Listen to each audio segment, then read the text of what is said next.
Ako si Romnick, pinausbong ng Kangkalo at Malabon. Sa hustong gulang kong edad kapag may sumalungat ay itinutumba agad natuto at gumulang hinasa ng mga hari ng kalsada. Nakisama, nakitbagay, nakitagay sa lahat ng bagay.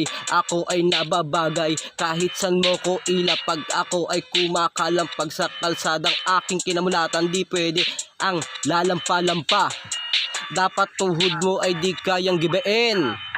Sa kalsadang aking kinamulatan, aral na aking pinulot at itinuro ng mga hari ng kalsada. Pakikisama ay palakihin, pakikisamang totoo ang sikreto ng siyang tunay na malakas. At sa baraha ayun ang huli mong alas. Kaya shout out sa mga nakasama kong nangaral at itinuro ang sikreto upang mamayagpag. At siyang tunay na aking hanggang ngayon ay pinakikinabangan at siyang aking ituturo sa mga susunod na henerasyon.